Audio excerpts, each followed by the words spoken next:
Kamu sedang berlari melewati tanah lapang luas di malam hari, seolah sesuatu sedang mengejarmu.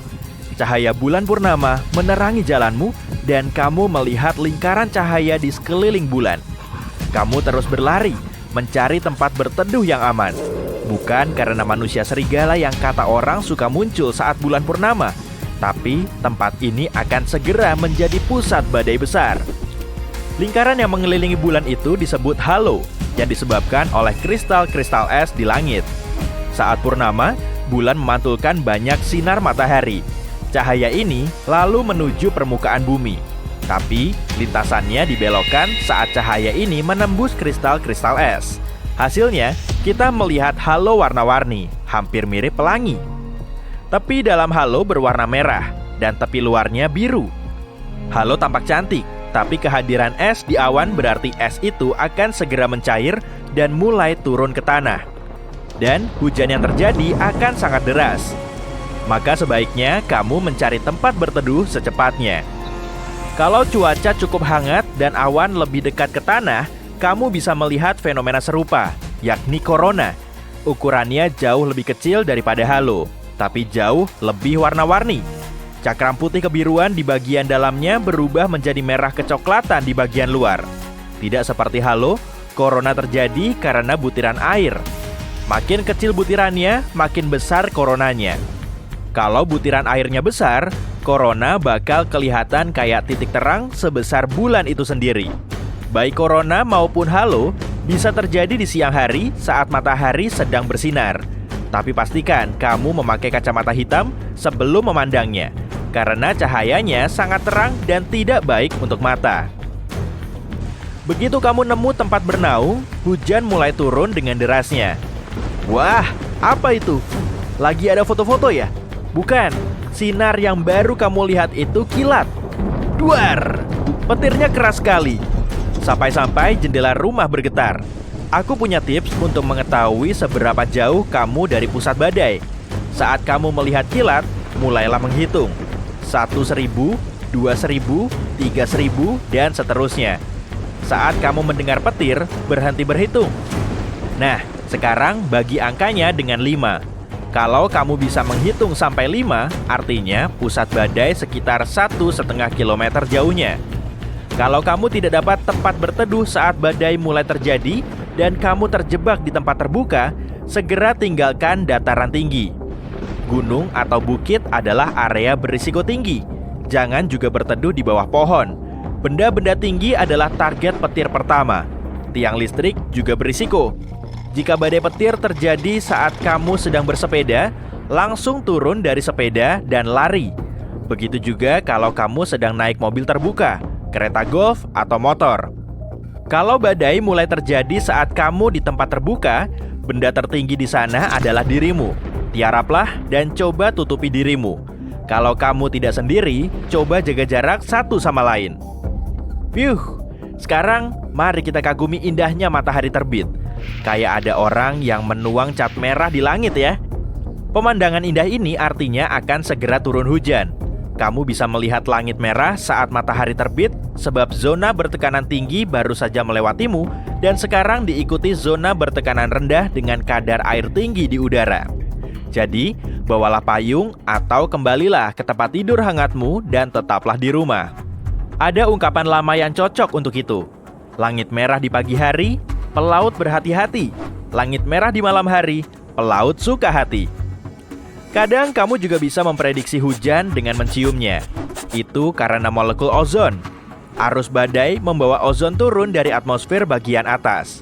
Dan saat badai akan terjadi, kamu bisa mencium aroma kebersihan. Kayak kamu habis ngepel lantai dengan air bersih. Indera penciumanmu menjadi lebih sensitif sebelum hujan. Bukan karena hidungmu, tapi karena udara yang lebih lembab. Bunga-bunga menebarkan harumnya, dan molekul air menempel padanya, menyebarkannya dengan lebih baik. Itu sebabnya aroma bunga terasa berbeda kalau kamu menciumnya di luar atau di dalam rumah kaca yang lembab. Tumbuhan juga bisa membantumu memprediksi perubahan cuaca. Kalau kamu menyentuh rumput yang basah di pagi hari, artinya hari itu akan cerah. Air di rumput itu adalah embun. Embun muncul kalau suhu saat malam dingin. Langit cerah membuat bumi mendingin, dan molekul-molekul uap air di udara berubah menjadi cairan yang menempel di berbagai permukaan. Coba perhatikan daun-daun di pohon. Terkadang daun-daun bisa terbalik. Contohnya, daun maple. Daun maple sangat baik merespon naiknya kelembapan sebelum hujan. Tangkainya menjadi sangat lunak sehingga angin bisa membalikannya. Tapi indikator terbaik adalah buah pinus. Biji pinus ada di dalam buah pinus, tepat di bawah sisik-sisiknya. Biji ini harus tetap kering agar angin bisa menerbangkannya sampai jauh dan tanaman baru bisa tumbuh darinya. Maka, jika merasa akan turun hujan, pohon pinus memerintahkannya untuk menutup buahnya. Lalu sisik-sisiknya menutup, melindungi biji-biji itu dari air. Daripada bosan mengikuti presenter perakiraan cuaca, ikuti saja hewan dan serangga. Pernah mendengar bunyi jangkrik? Jangkrik bisa menjadi termometermu loh. Atur timer selama 15 detik dan hitung berapa kali jangkrik mengerik. Tambahkan 37 dan totalnya adalah suhu di luar dalam Fahrenheit. Itu karena suhu udara memengaruhi metabolisme jangkrik. Jangkrik bisa berbunyi lebih lambat atau cepat tergantung seberapa hangat suhu udara. Jadi, singkirkan termometermu dan piara saja jangkrik. Nah, kalau kamu nggak suka serangga, lihat aja burung-burung di langit. Kalau burung terbang tinggi, hari akan cerah dan terik. Tapi kalau akan hujan, tekanan udara mencegah burung terbang tinggi. Kamu mungkin melihat burung terbang rendah berkelompok, karena mungkin sedang mencari tempat bernaung. Jadi, walau langit cerah, tekanan udara bisa memberitahu bahwa hujan akan turun. Kalau tinggal di dekat sungai atau danau, kamu bisa mendengar katak bernyanyi. Tapi pasti kamu nggak ngerti, karena mereka pakai bahasa katak. Amfibi ini bernyanyi nyaring, khususnya sebelum hujan deras turun. Biasanya katak suka cuaca yang basah, jadi itu ungkapan rasa senang mereka. Hujan juga waktu terbaik bagi katak betina untuk bertelur. Jadi mereka bernyanyi nyaring untuk mencari pasangan. Aduh, kamu digigit nyamuk. Kalau nyamuk menjadi sangat agresif, lebih baik kamu cepat-cepat mencari tempat berlindung. Serangga itu berusaha makan lebih banyak, kalau tidak akan kelaparan selama badai. Udara hangat yang lembab juga membuat kita berkeringat lebih banyak, jadi nyamuk lebih tertarik. Serangga juga terbang berkelompok sebelum badai. Mereka suka kelembapan di udara dan mulai terbang berputar-putar sambil menari, tapi kemudian menghilang. Artinya, kamu punya waktu 1 jam sebelum hujan deras mulai turun. Untuk memprediksi cuaca esok hari, kamu harus mengamati lebah. Jika besok akan hujan, lebah akan kerja lembur. Mereka menyerbuki bunga dengan giat, sebab tahu besok tidak akan bisa meninggalkan sarang karena hujan. Tupai bisa memprediksi cuaca sepanjang musim. Hewan ini biasanya menimbun makanan untuk musim dingin. Dan jika tupai mulai melakukan ini sejak awal, berarti musim dingin akan parah. Kamu bisa melihat tupai berlarian mencari biji ek. Tupai menyimpannya dalam tanah dan lari untuk mencari biji berikutnya. Tupai sering lupa tempat menyimpan makanannya. Biji-biji ini pun tumbuh dan kita jadi punya banyak pohon baru berkat tupai. Hewan juga bisa memprediksi bencana seperti gempa bumi. Para ilmuwan pernah mengadakan penelitian di suatu area yang sering mengalami gempa bumi di Eropa. Mereka memasang pelacak pada sapi, anjing, dan domba. Sekitar 18.000 gempa bumi terjadi di sana selama itu. Kebanyakan tidak signifikan, tapi ada 12 gempa sebesar 4 skala Richter. Dan tiap kali menjelang gempa, para peneliti mencatat perilaku hewan aneh. Seolah-olah mereka sedang berusaha lari dari zona gempa. Para ilmuwan percaya hewan bisa merasakan ionisasi udara dalam bulu mereka sebelum bencana. Penciuman yang tajam juga memungkinkan mereka mencium gas. Gas ini berasal dari bawah tanah dan berusaha keluar melalui retak-retak kecil di permukaan. Catatan pertama perilaku hewan seperti itu ditemukan sejak masa Yunani kuno. Kucing, tikus, ular, dan lipan meninggalkan rumah-rumah mereka dan lari menyelamatkan diri berhari-hari sebelum gempa bumi menghantam Yunani. Sebagian ikan bisa memprediksi cuaca di areanya.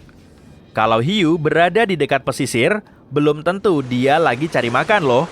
Mungkin dia sedang menghindari badai besar di laut. Pertanda terburuk di garis pantai adalah saat seluruh air mendadak surut.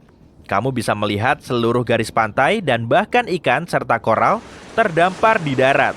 Cepat lari, sebab di sini akan segera datang gelombang tsunami besar yang bisa menghanyutkan semuanya. Ketika menyambar di langit, petir melepaskan sekitar 300 juta volt atau setara dengan daya 25 juta baterai mobil.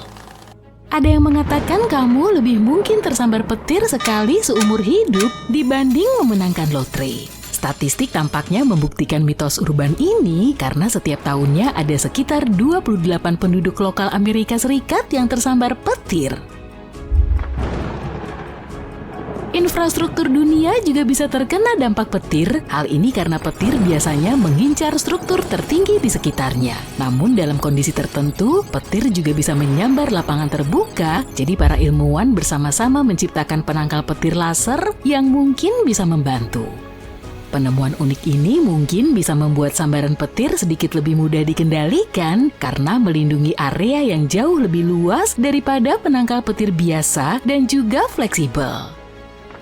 Penangkal petir biasa bekerja seperti magnet untuk muatan listrik yang kuat. Perangkat logam ini menjulang tinggi, ditempatkan di atas bangunan. Ketika badai mendekat, perangkat ini menyediakan jalur yang mudah untuk dilalui petir sehingga mencegahnya menyambar bagian lain struktur.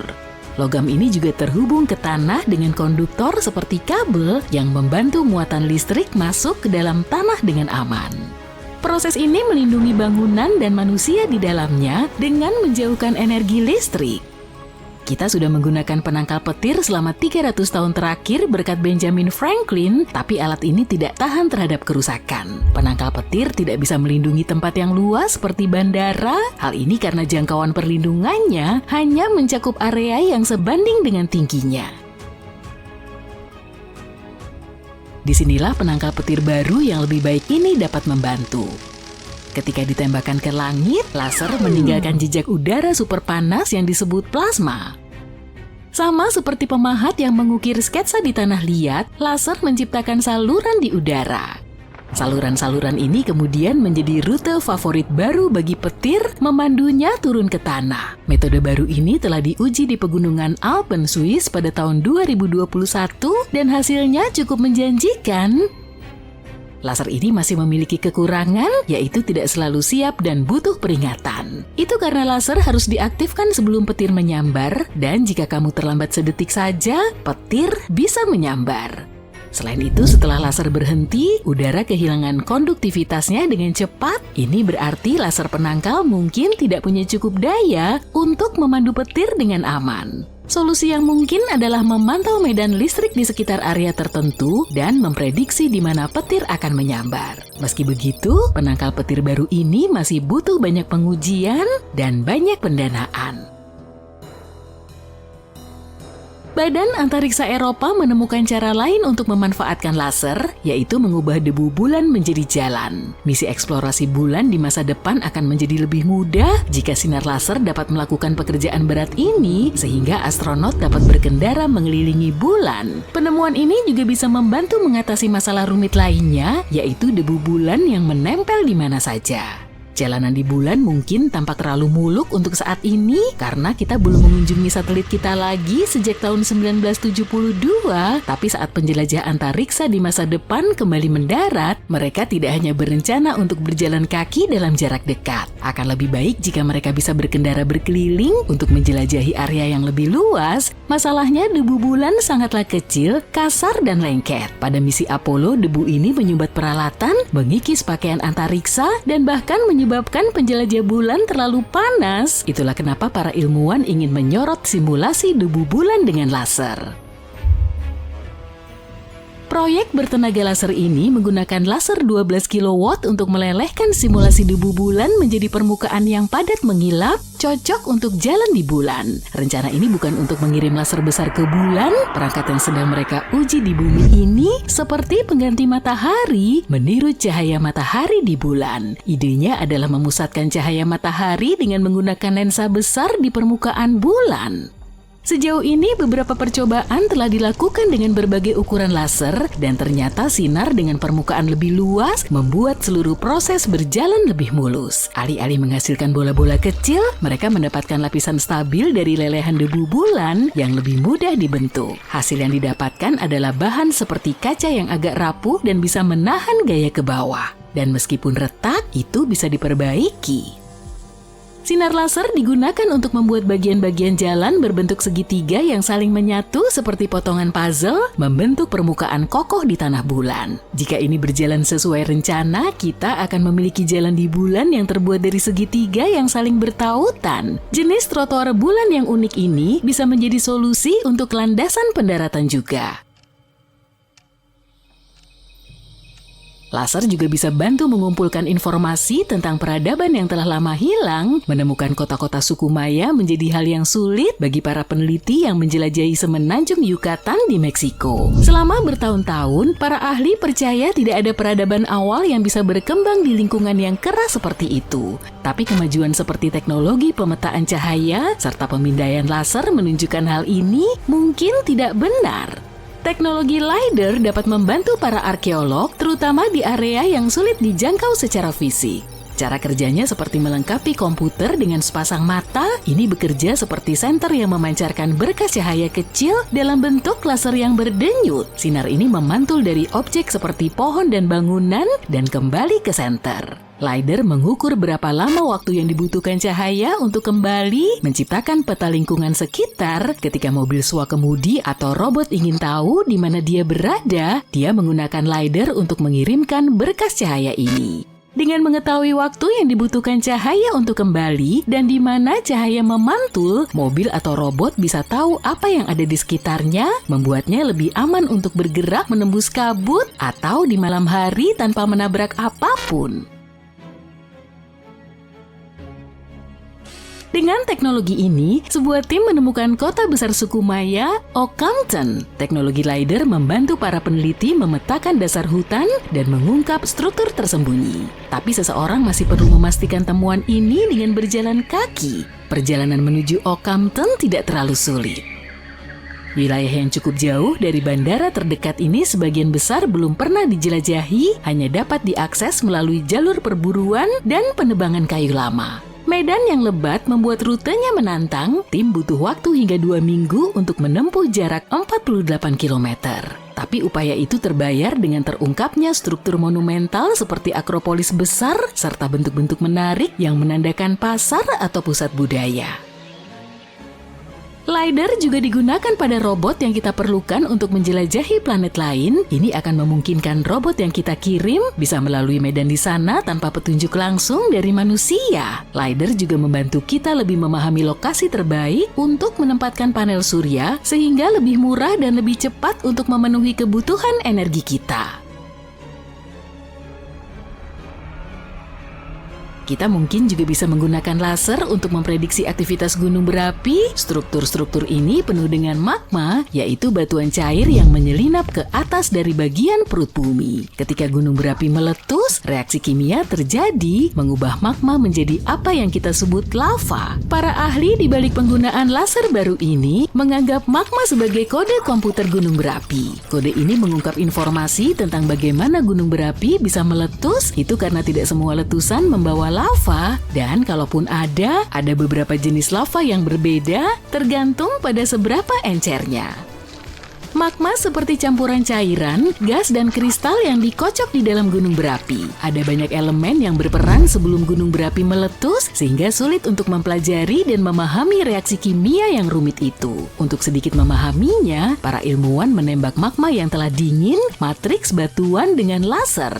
Sama seperti yang mungkin pernah kamu jumpai jika menjalani operasi mata. Ini membuat komponen kimia lebih mudah dipelajari. Metode mata laser terbaru ini digunakan pada sampel dari letusan gunung berapi tahun 2021 yang berlangsung selama 85 hari. Letusan ini mencakup lebih dari 10 km persegi, memuntahkan banyak lava yang menghancurkan lebih dari 1.000 rumah dan membuat lebih dari 7.000 orang mengungsi. Untuk mencegah kejadian seperti itu terulang kembali, para ilmuwan butuh lebih banyak data. Gempa bumi dan pergeseran tanah memang bisa membantu para ahli memprediksi aktivitas gunung berapi. Tapi mengetahui lebih banyak tentang reaksi kimiawi gunung berapi akan lebih membantu. Hei, apakah kamu percaya pada cerita rakyat yang bisa membantu memprediksi cuaca? Sebenarnya, banyak di antaranya yang bahkan memiliki dasar ilmiah. Yuk kita selami. Kamu mungkin pernah mendengar yang satu ini setidaknya sekali. Langit merah di malam hari, kegembiraan pelaut, langit merah di pagi hari, peringatan bagi pelaut. Oh, belum pernah ya? Maka kamu mungkin pernah mendengar variasi dengan kata penggembala, bukan pelaut. Pengetahuan tentang cuaca ini bahkan telah diabadikan oleh William Shakespeare, aku memanggilnya Bill, pada tahun 1593.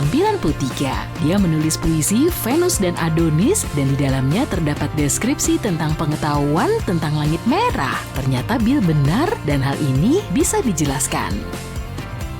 Langit merah muncul ketika debu dan partikel kecil terperangkap di atmosfer oleh tekanan tinggi. Ketika cahaya matahari melewati atmosfer bumi, cahaya matahari akan terpecah menjadi berbagai warna spektrum dan menciptakan langit yang berwarna-warni.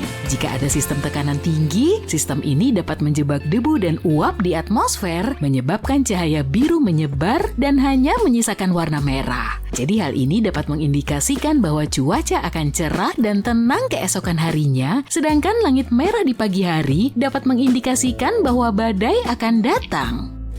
Bagaimana kalau satu lagi dengan pelaut? Pelangi di pagi hari memberimu peringatan yang adil, pelangi di malam hari adalah kegembiraan para pelaut. Hal ini menunjukkan jika kamu melihat pelangi di pagi hari, itu berarti hujan akan segera turun. Tapi jika kamu melihat pelangi di malam hari, itu berarti cuaca akan tenang dan cerah keesokan harinya. Pot emas di ujung pelangi masih merupakan mitos. Berikutnya, mereka mengatakan tidak ada cuaca yang buruk jika anginnya tenang. Hal ini cukup logis. Kondisi cuaca yang tenang menunjukkan kepada kita bahwa tekanannya tinggi di daerah ini. Tekanan tinggi adalah daerah dengan udara yang turun dan mencegah terbentuknya fenomena cuaca buruk seperti awan dan curah hujan. Tapi ada lebih dari itu nih. Sebenarnya kondisi yang tenang bisa jadi merupakan pertanda bahwa cuaca buruk sedang dalam perjalanan. Kita sering menyebutnya ketenangan sebelum badai. Pernah melihat lingkaran cahaya di sekeliling matahari atau bulan? Nah, itu adalah tanda cuaca lainnya. Lain kali jika kamu melihat lingkaran cahaya seperti itu, pastikan untuk mengambil payung sebelum meninggalkan rumah. Fenomena ini terjadi karena pembiasan.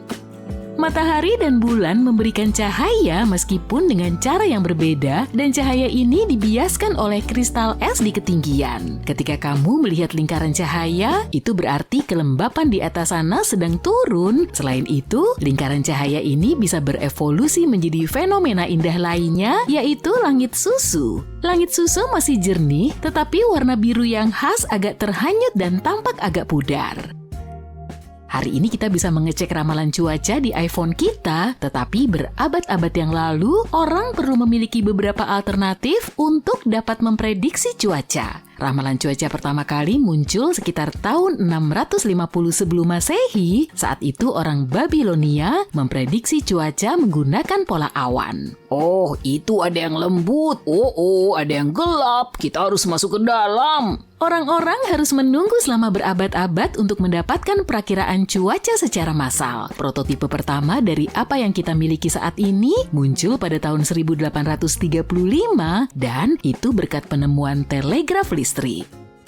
Ngomong-ngomong di masa lalu, hewan banyak berkontribusi pada perakiraan cuaca. Beberapa tradisi masih dipertahankan hingga saat ini, misalnya Hari Marmot Tanah. Singkat cerita, jika seekor marmot tanah keluar dari sarangnya pada tanggal 2 Februari di Punxsutawney, Pennsylvania dan melihat bayangannya, dia akan kembali ke sarangnya dan musim dingin akan berlangsung selama 6 minggu. Sebaliknya, jika seekor marmot tanah tidak melihat bayangannya dan tidak merasa takut, maka musim semi akan segera tiba tahun ini. Tidak ada dukungan ilmiah yang sebenarnya untuk tradisi ini, tetapi yang mengejutkan, dalam banyak kasus prediksi marmot tanah menjadi kenyataan.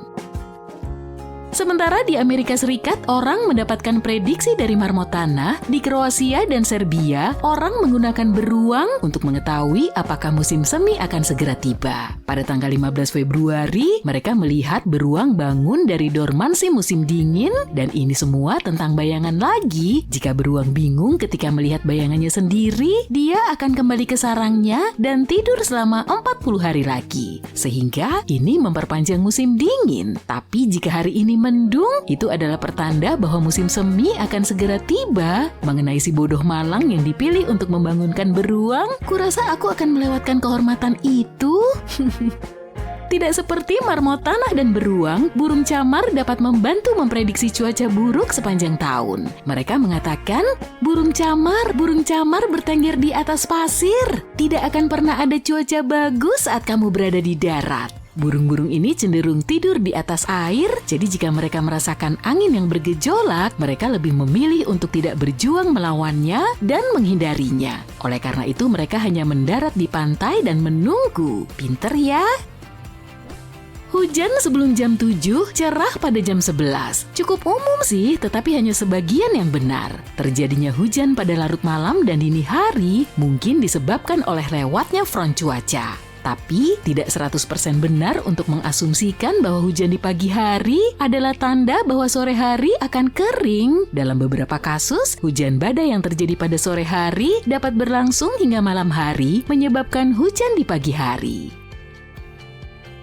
Sapi juga bisa menjadi pelapor perakiraan cuaca yang baik loh. Sapi yang ekornya mengarah ke barat akan membuat cuaca menjadi lebih baik. Sapi yang ekornya mengarah ke timur akan membuat cuaca menjadi lebih buruk. Masalahnya mereka tidak terlalu menikmatinya ketika angin bertiup tepat ke wajah mereka. Jadi mereka lebih suka berdiri membelakangi angin. Angin yang bertiup dari arah barat biasanya membawa cuaca yang baik. Dan sebaliknya angin yang bertiup dari arah timur cenderung membawa cuaca yang tidak menentu.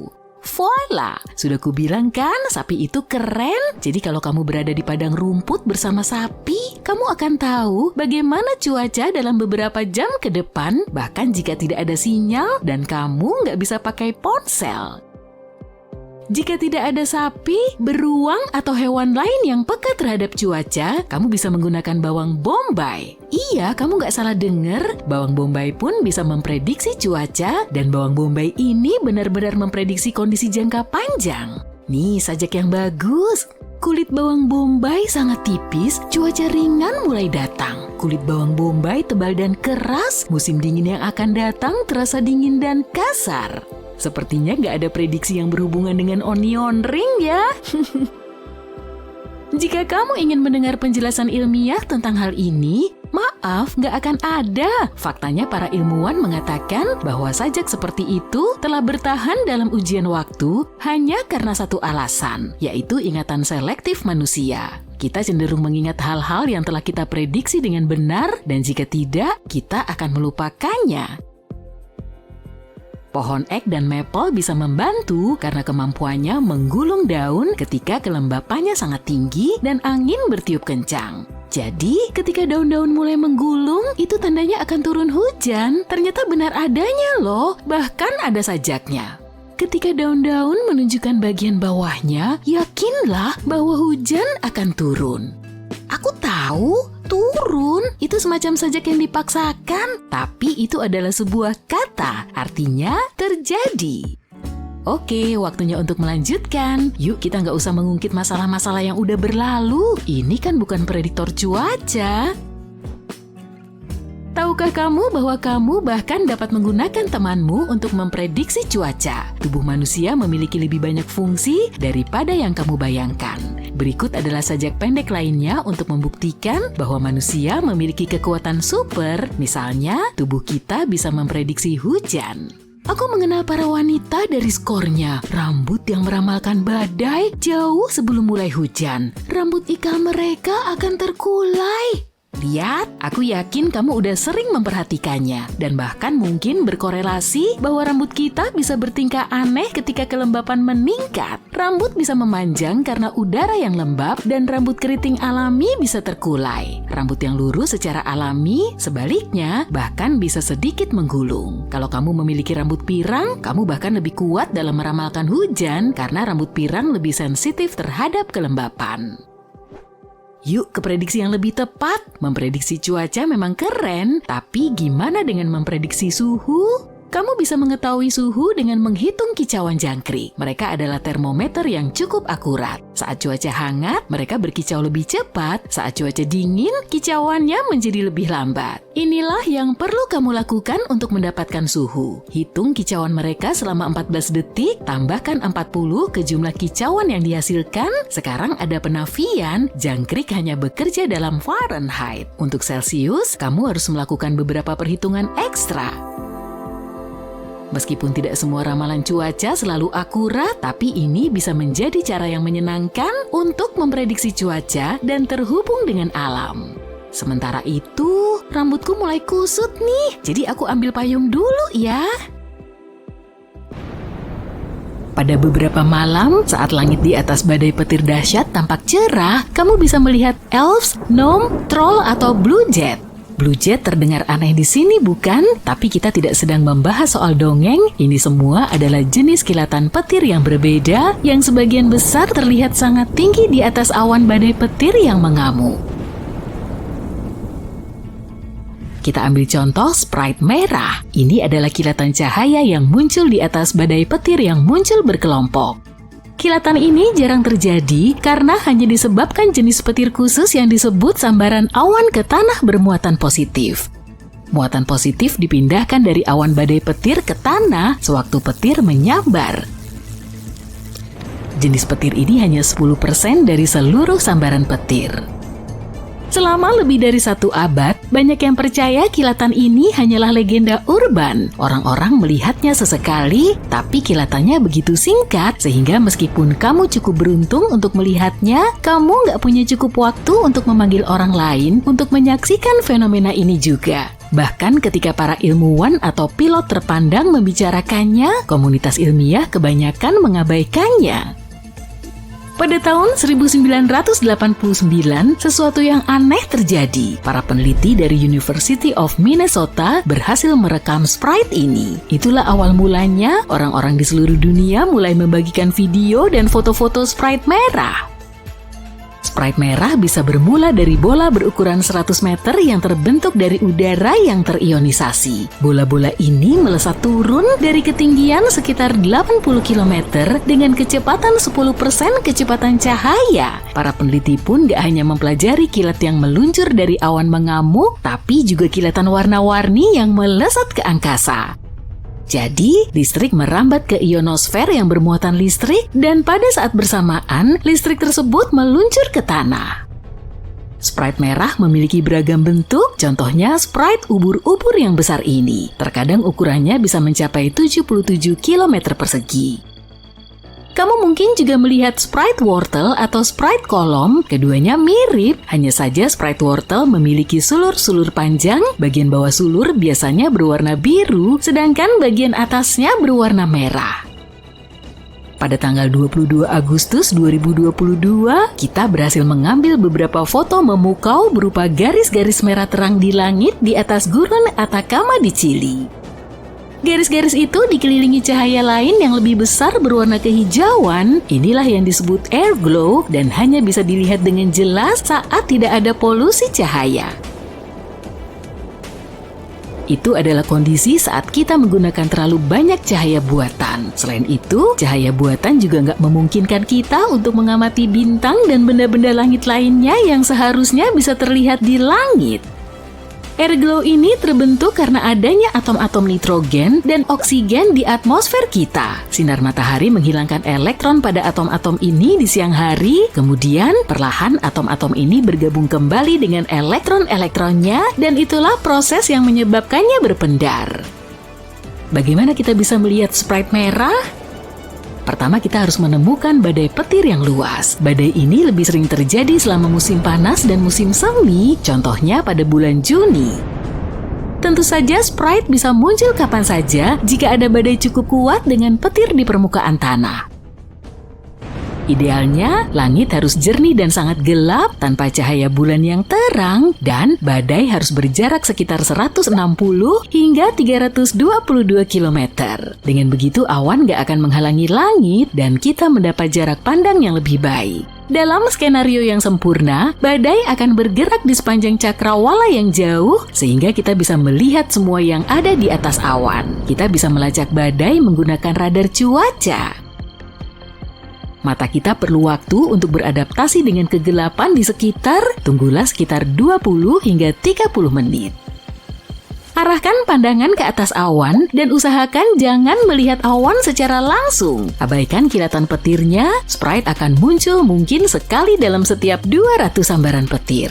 Jangan berharap untuk bisa menangkapnya dengan kamera ya, itu nggak gampang, tapi pemandangannya sendiri mungkin akan sepadan dengan penantianmu. Peristiwa ini dan peristiwa kilat serupa disebut juga TLE yang merupakan singkatan dari Transient Luminous Events. Blue Jet juga patut disebutkan, ini adalah cahaya biru redup yang membubung ke atas seperti kepulan asap sangat cepat di atas badai hujan es yang dahsyat. Peristiwa ini juga sangat jarang terjadi dan di dalam banyak kasus, kamu hanya bisa melihatnya dari dalam pesawat. Dan sekarang kita sampai pada makhluk-makhluk dongeng itu. Elves dalam konteks kilatan petir adalah piringan cahaya redup yang terlihat sekitar 97 km tingginya di atmosfer. Nama ini adalah singkatan dari Emission of Light and Very Low Frequency Perturbation due to Electromagnetic Pulse Sources. Ya, aku sarankan kita tetap menyebutnya elf saja. Beralih ke troll, ini adalah bintik-bintik merah yang muncul di dekat puncak awan setelah kilatan Sprite merah yang sangat kuat. Gnome adalah kilatan terkecil dan tercepat. Kilatan cahaya putih sangat kecil ini muncul dari atas landasan awan petir yang besar. Landasan ini adalah awan memanjang yang terlihat di puncak badai yang mengamuk. Awan ini menjalar ke bawah bersama dengan angin atas dan Gnome hanya berlangsung selama 1 mikrodetik. Lihat ini, bola petir memiliki bentuk bola api yang bisa seukuran bola golf atau membesar hingga seukuran bola pantai. Warnanya bisa kuning, merah, putih, oranye, hijau, atau ungu. Dan bola-bola ini bisa bertahan selama beberapa detik, bahkan beberapa menit. Selama berabad-abad, banyak orang mengatakan pernah melihat bola petir, bahkan terkadang melayang masuk ke dalam rumah mereka. Tapi peristiwa seperti ini benar-benar nggak bisa diprediksi dan sangat jarang terjadi. Para ilmuwan berhasil menciptakan bola petir di laboratorium, atau setidaknya sesuatu yang sangat mirip dengannya. Mereka menyadari bahwa bola petir mungkin muncul setelah petir menyambar tanah, butiran mineral di dalam tanah kemudian menguap. Berikut ini sesuatu yang spektakuler, petir vulkanik. Petir yang satu ini muncul dari kepulan letusan gunung berapi dahsyat. Seperti badai petir lainnya, petir vulkanik terbentuk ketika listrik statis menumpuk di atmosfer bumi. Kemudian listrik tersebut dilepaskan dalam bentuk sambaran petir. Para ilmuwan belum memahami seluruh mekanisme di sini, tapi mereka menduga hal ini berkaitan dengan pengisian muatan listrik. Sebagai contoh, es bermuatan listrik merupakan penyebab terbentuknya badai petir. Ini juga berperan dalam terbentuknya petir pada letusan gunung berapi. Hal ini terjadi ketika udara yang memanas akibat letusan naik dan bertemu udara dingin. Air dari letusan berubah menjadi partikel es, dan ketika partikel-partikel ini saling bertabrakan, sebagian elektron pun terlepas. Partikel es yang kini lebih banyak bermuatan positif bergerak lebih tinggi ke langit dan berkumpul menjadi satu. Muatan listrik akibat gesekan juga bisa menimbulkan petir vulkanik, sama seperti muatan listrik pada es yang terbentuk ketika partikel-partikel kecil es bertabrakan. Kali ini abu dan pecahan batu saling bertabrakan dan menciptakan ion-ion bermuatan. Ada juga petir gelap. Lebih dari 10 tahun lalu, para peneliti mendapati bahwa badai petir bisa menghasilkan semburat singkat namun sangat kuat dari sinar gamma yang merupakan sinar dengan energi paling besar. Sinar ini begitu terang hingga bisa membutakan sensor pada satelit, bahkan ketika berjarak ratusan mil jauhnya, sinar ini juga bisa menciptakan antimateri. Antimateri sendiri adalah jenis materi yang terdiri dari partikel-partikel dengan muatan berlawanan dari partikel-partikel dalam materi normal. Bayangkan ada 2 kotak penuh balok, satu berisi balok berwarna merah dan satu lagi biru. Ketika saling bersinggungan, keduanya menghilang atau musnah dan berubah menjadi energi. Itulah yang terjadi saat partikel materi dan antimateri bertemu. Dan kilatan-kilatan ini bisa jadi merupakan hasil dari petir gelap karena memancarkan cahaya yang gak terlihat jelas. Petir biasa berisi elektron yang lambat. Pada petir gelap, elektron memiliki energi besar. Elektron-elektron ini menabrak molekul udara dan itulah yang menghasilkan sinar gamma. Fenomena menarik baru aja terjadi di Dakota Selatan, Amerika Serikat. Beritanya langsung viral di jagat internet. Pada Juli 2022 lalu, langit di wilayah tersebut tiba-tiba berubah jadi hijau. Kira-kira ada apa ya? Penyebabnya manusia atau alam tuh? Kita cari tahu yuk.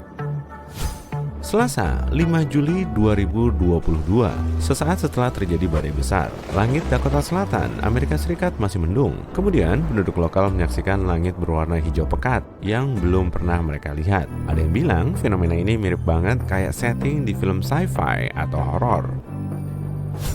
Makanya, mereka mulai nyebarin fenomena aneh ini di media sosial. Bahkan, ada yang ngirimin foto nyermin sekaligus estetik lewat Twitter. Semua foto itu diambil di kota Sioux Falls dan beberapa kota lain. Meski kelihatan kayak ada campur tangan sihir, fenomena ini nggak nyermin. Di situ cuma ada permainan cahaya dan atmosfer sederhana. Fenomena yang terbilang langka ini bisa jadi pertanda awal munculnya cuaca buruk. Hal serupa juga terjadi di Dakota Selatan. Beberapa saat sebelum foto itu tersebar di internet, badai petir telah menyapu seantero kota Sioux Falls. Ini juga dikonfirmasi oleh layanan cuaca Amerika Serikat. Badai dahsyat ini bertiup 161 km per jam. Bahkan menurut skala kecepatan angin Beaufort, bencana ini merupakan badai tercepat sekaligus paling destruktif. Skala Beaufort cuma terdiri dari 12 angka dan kekuatan angin maksimalnya dimulai dari 117,5 km per jam. Lalu kenapa kejadian ini nggak mendominasi lini masa pada saat itu ya? Rupanya kejadian ini biasa terjadi di Dakota Selatan. Badai petir memang sering terjadi di Amerika Serikat, terutama saat cuaca panas. Bahkan 1 dari 10 badai petir bisa berdampak serius. Contohnya, badai ini, badai derecho, bisa menyebar luas dan berlangsung lama. Sebetulnya, badai ini merupakan kombinasi dari kumpulan badai petir yang bergerak cepat dengan hujan lebat. Banyak yang bilang badai derecho sekuat tornado, tapi keduanya punya perbedaan. Tornado adalah pusaran angin atau kolom udara yang berputar. Biasanya diameternya sekitar 152,4 meter, tapi ada juga yang mencapai 4 km. Pasti ngeri banget kan kalau kita dikepung tornado? Intinya, tornado itu berputar dan angin di dekat pusatnya bergerak sangat cepat. Sedangkan derecho adalah badai petir kuat atau sistem badai petir dengan angin yang membentuk garis lurus. Artinya, angin ini nggak berputar. Derecho mengarah ke satu titik di suatu tempat dan bergerak ke situ. Kurang lebih kayak pelari maraton yang harus terus ngebut biar mencapai garis finish. Kalau kedua badai ini dibandingkan, kekuatan tornado berada di level 6 dengan kecepatan 64 sampai 612 km per jam. Sedangkan derecho berada di level 1 atau 2 dan ukurannya agak kecil. Kecepatannya berkisar antara 118 sampai 182 km per jam. Kedua badai ini juga bisa disertai badai petir, halilintar, dan hujan lebat. Tapi tornado dan derecho punya perbedaan. Badai akan berubah jadi derecho kalau jejak kerusakannya melebihi 382 km dan kecepatan minimalnya 93 km per jam. Derecho nggak gampang diprediksi. Badai ini bisa terjadi saat cuaca cerah dan meteorolog bisa aja nggak mengantisipasinya. Lalu, angin tiba-tiba muncul dan bikin kaget, tapi layanan cuaca nasional Amerika Serikat akan memperingatkan masyarakat minimal setengah jam atau sejam sebelum kejadian, supaya mereka bisa nyari tempat berlindung. Badai ini menyapu sebagian besar Dakota Selatan, Minnesota, dan Iowa. Akibatnya, lebih dari 30.000 orang nggak mendapat pasokan listrik. Untungnya, para penduduk lokal bisa selamat karena mereka sudah terbiasa mengalami derecho. Meski begitu, langit hijau di atas wilayah mereka masih jadi pemandangan langka. Semua penduduk kebingungan dengan munculnya fenomena ini. Jangan-jangan mereka mendapat pertanda buruk, tapi kemungkinan itu cuma fenomena biasa. Sebetulnya sih, para saintis belum punya penjelasan pastinya, tapi ada beberapa asumsi yang terdengar meyakinkan. Langit hijau adalah fenomena yang sangat langka. Kebanyakan ilmuwan menduga fenomena ini terjadi saat badai dahsyat mendekati suatu area sebelum matahari terbenam atau terbit, lalu langit akan berubah jadi hijau. Meteorolog NBC Bill Cairns juga pernah mengalami kejadian serupa. Dia bilang, langit hijau bisa muncul karena hujan es lebat terjadi sebelum badai. Lalu kenapa ya langit itu bisa berwarna biru atau ngeliatin warna lain sesuai kondisinya? Jadi singkatnya, matahari memancarkan cahaya secara bersamaan dalam spektrum warna. Mata kita cuma akan ngelihat warna putih, meski sebetulnya di situ ada banyak warna. Hanya saja, panjang gelombang setiap warna berbeda-beda. Panjang gelombang cahaya biru lebih pendek dari warna lain. Warna ini lebih mudah beralih dari molekul udara dibanding gelombang warna merah, sehingga warna biru lebih cepat tertangkap oleh mata kita. Makanya, langit akan kelihatan biru saat cuaca cerah. Namun, gelombang warna merah dan oranye sangat panjang dan bergerak lebih lambat. Kedua warna ini biasanya tertinggal oleh warna lain, tapi saat matahari berada di dekat ufuk, arah cahayanya berubah. Lalu, gelombang warna merah dan oranye lebih cepat tertangkap oleh mata kita. Meski mata kita melihat matahari terbit dan terbenam dengan warna merah dan oranye, sebetulnya di situ juga ada warna lain, misalnya biru dan hijau. Tapi gelombang warna ini harus terpantul ke objek agar mata kita lebih cepat menangkapnya dibanding cahaya merah. Nah, disinilah air berperan. Awan tersusun atas titik-titik air saat ukurannya cukup besar dan menggantung di angkasa. Tetesan air mempengaruhi aktivitas cahaya. Kebanyakan badai dahsyat terdiri dari air dan es. Terlebih lagi, air paling gampang memantulkan cahaya biru dan hijau. Makanya, air danau dan sungai kelihatan hijau kebiruan di mata kita. Padahal sebetulnya warnanya transparan. Tapi keberadaan ganggang juga ngaruh sih.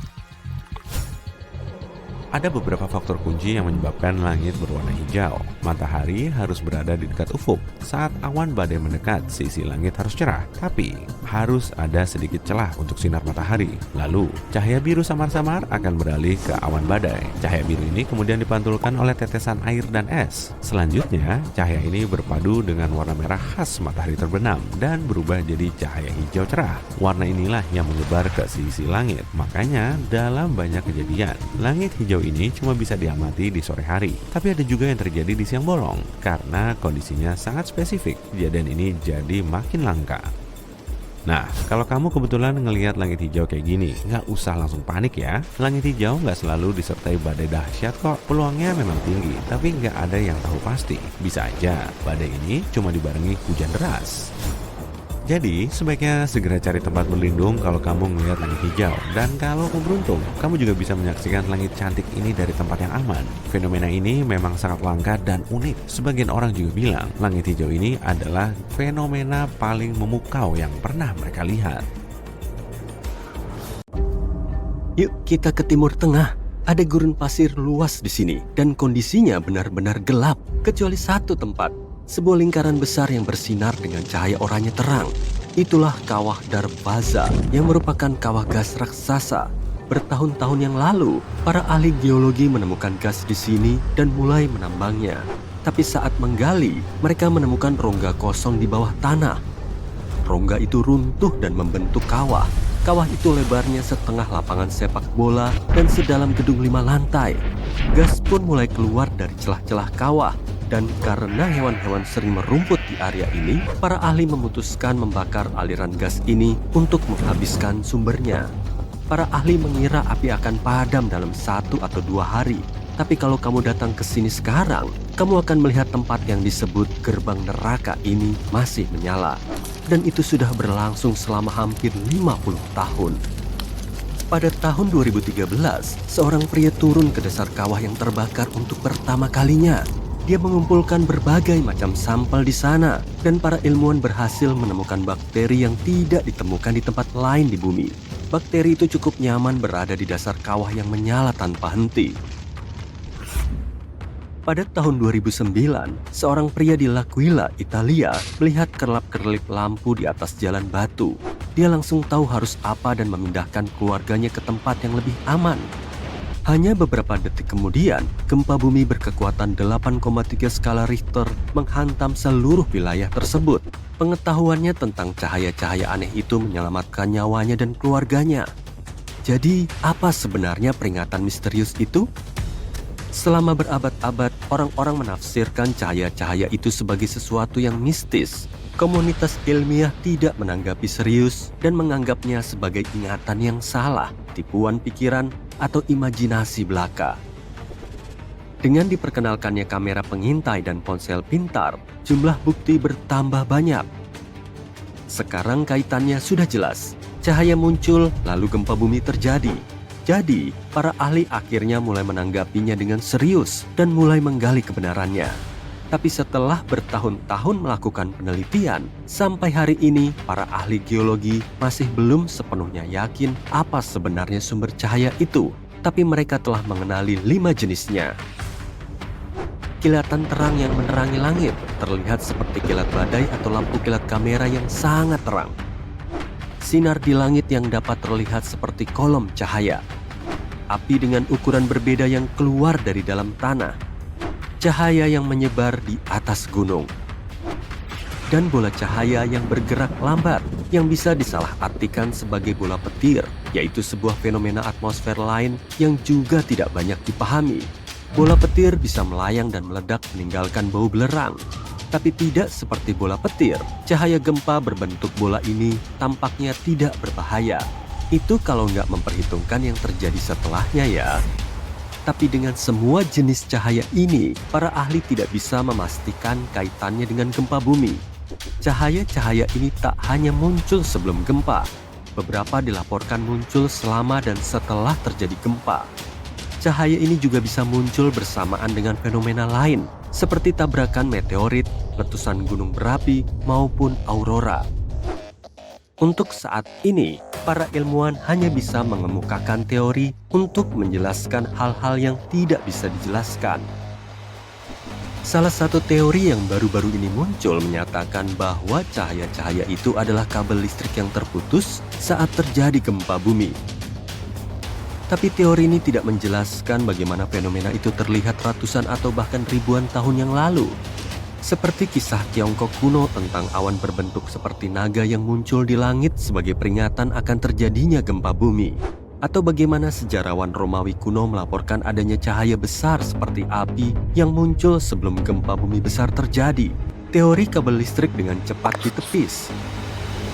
Teori lain menyatakan bahwa itu adalah gas yang keluar. Saat gempa bumi terjadi, bebatuan bawah tanah mengembang dan menyusut karena tekanan dan panas. Ini membuka dan menutup ruang-ruang kecil di antara bebatuan.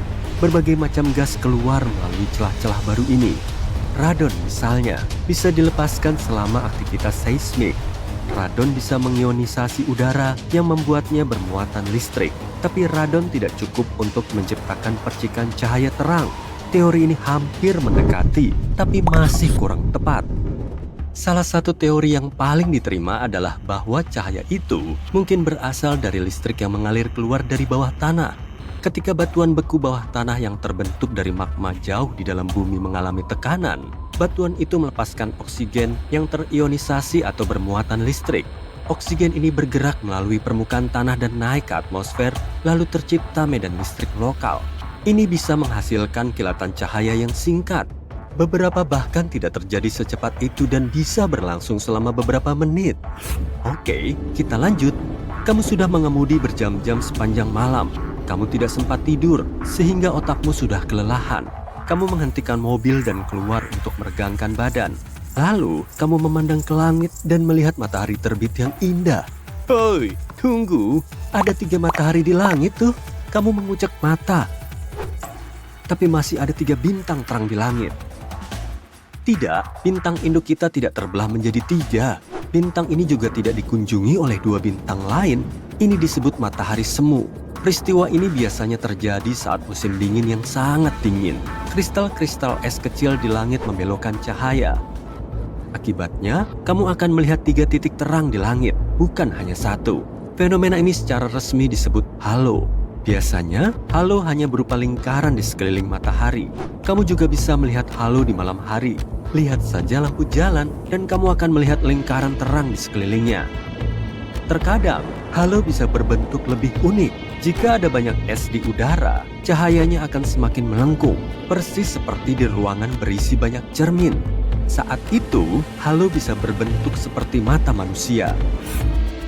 Karena fenomena ini, fajar palsu pun bisa terjadi. Sewaktu kita melihat cakrawala, fajar tengah menyingsing dan ujung matahari muncul.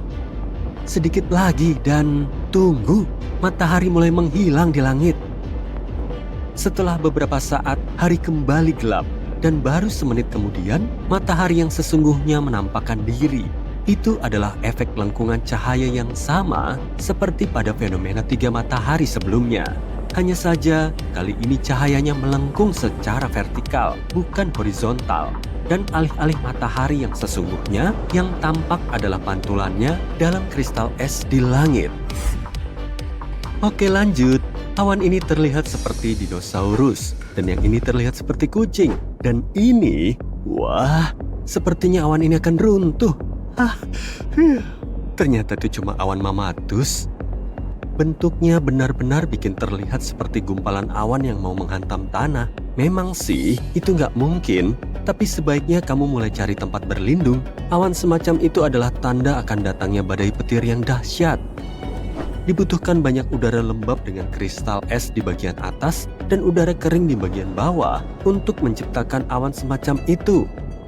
Kemudian, arus udara vertikal muncul di antara lapisan-lapisan ini, dan arus-arus udara ini membuat awan berbentuk seperti otak manusia. Dan awan raksasa ini terlihat seperti kubah yang akan menutupi seluruh kota. Nyatanya, memang itulah yang terjadi. Awan besar menutupi area yang luas dan kemudian turun hujan deras. Kadang, bagian depan awan semacam itu memiliki bentuk yang aneh, seperti pada foto-foto ini. Awan ini lebih terlihat seperti beberapa awan spaghetti raksasa, atau bahkan cacing awan raksasa. Fenomena ini sering terlihat di Australia dan disebut morning glory. Ini terjadi karena angin kencang memelintir bagian-bagian awan di kedua sisinya. Dan kemudian lembaran besar awan terbelah menjadi potongan-potongan panjang tebal.